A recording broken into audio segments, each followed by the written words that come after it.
bo to se žegna, dozoreva in žetve bogate na počivlje čas.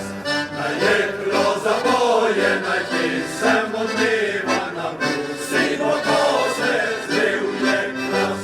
V boj za svobodo življenje, preklic od vasi do vasi. Spoštovane tovarišice, spoštovani tovariši, spomin na epopejo, ki se je tukaj v Dražgošah dogajala v začetku januarja 1942, nas vsako leto množično zgrne na spominsko slovesnost sem gor, da bi se spomnili upornosti in svobodoljubja našega naroda, naših ljudi, naših prednikov. Mineva pač že 78 let od slavnega in tragičnega boja, ki so ga partizani bojevali na teh strminah in v tej vasi. 78 let je mnogo let.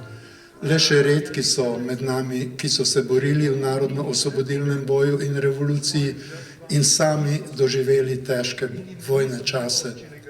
Bili so veliki časi in moramo se jih spominjati. Pozdravljeni torej na tej slovesnosti, drage tovarišice in dragi tovariši, borci in borke, Dražgošanke in Dražgošani, zlasti pa vsi mladi, ki ste tukaj z nami.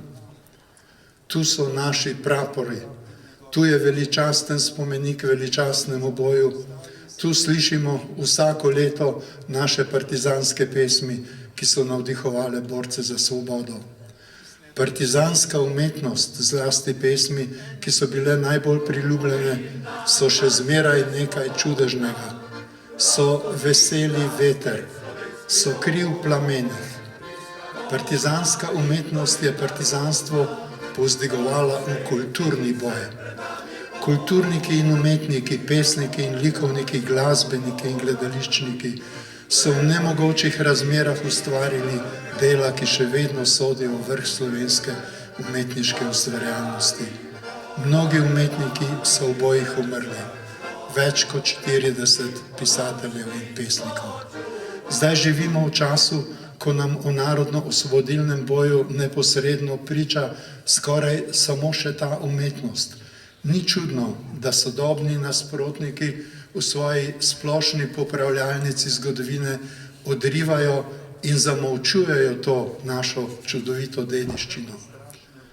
Tovarišice in tovariši, v slovenski literaturi bi težko našli svetlejše verze, kot je Kajuhov verz, napisan njegovemu dekletu. In ker te ljubim, prav zato sem stisnil pest še bolj krepko. Ta izpoved ljubezni je še zmeraj prelep simbol partizanstva. Kako drugačen je ta stih od najbolj slavnega stiha, ki se je oglašal z druge strani bojne črte. Stih, ki ga nekateri tako častijo in ki se glasi: joj, lep je molk s prstjo zasutih ust. Stih, klavrno zazrt v estetiko smrti. Tovarišice in tovariši, moja pesniška generacija je še lahko tovariševala s partizanskimi pesniki, a lani je v visoki starosti poslovil še najmlajši med njimi, Ciril Zlobec. Bili so nepozabna pesniška četa. Matej Bor, ki je po osvoboditvi med drugim prepričal vodilne tovariše, naj na Sorško polje nikar ne naseljujejo 50 000 Albancev in Grkov.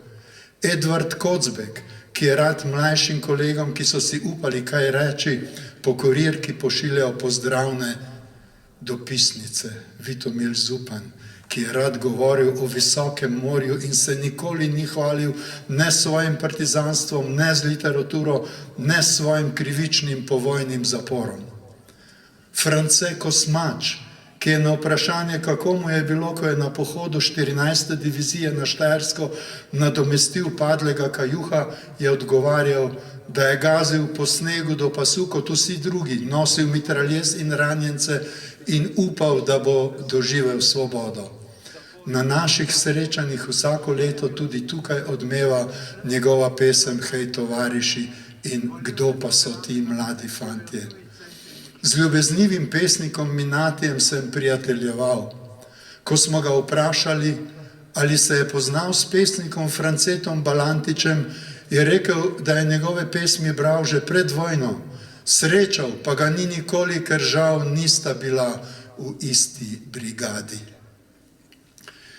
Vojni čas se zrcali v pesmih mnogih pesnikov. Najžlahtnejši Oton Župančič je napisal pesem Pojte za menoj, veš pojet svoj dolg, prvi pesniški poziv na upor, a ohranjenih je tudi 10 000 verzov, ki so jih pisali trpeči moški in zlasti ženske, ki se niso šteli za umetnike.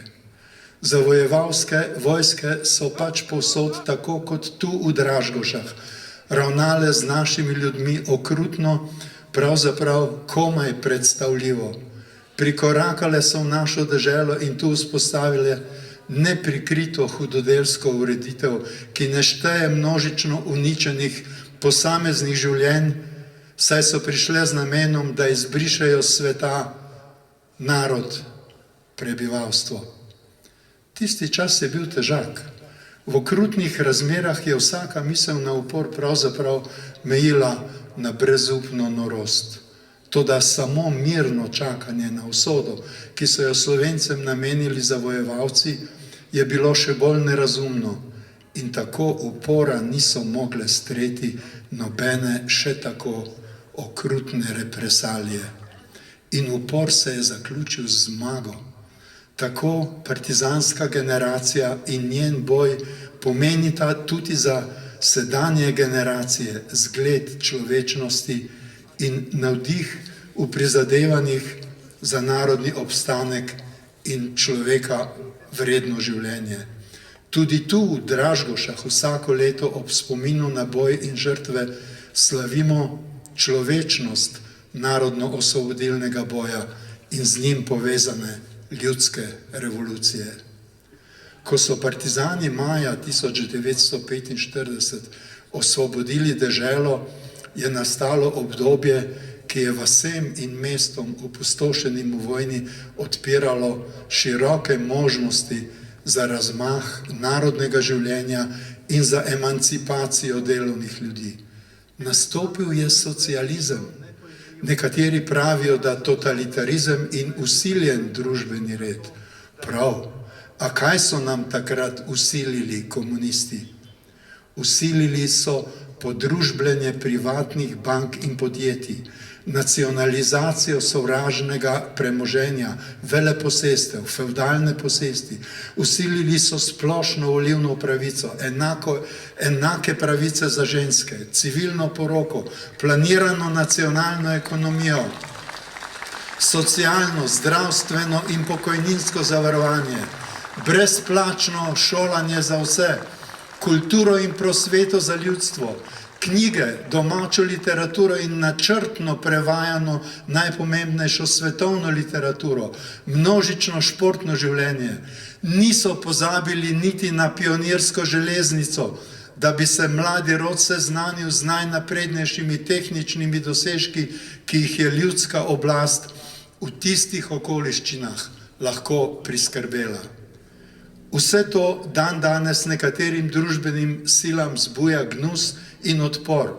Svoboda naroda in pridobitve socialistične revolucije menda niso bile tisto pravo. Najde se celo kak bivši član partije Dimitrij Rupel, ki je lani objavil zanj pomembne datume v zgodovini Slovencev in v letu 1945 ni niti omenil zmage nad zavojevalskim fašizmom in nacizmom. Ta zanj ni bila pomembna.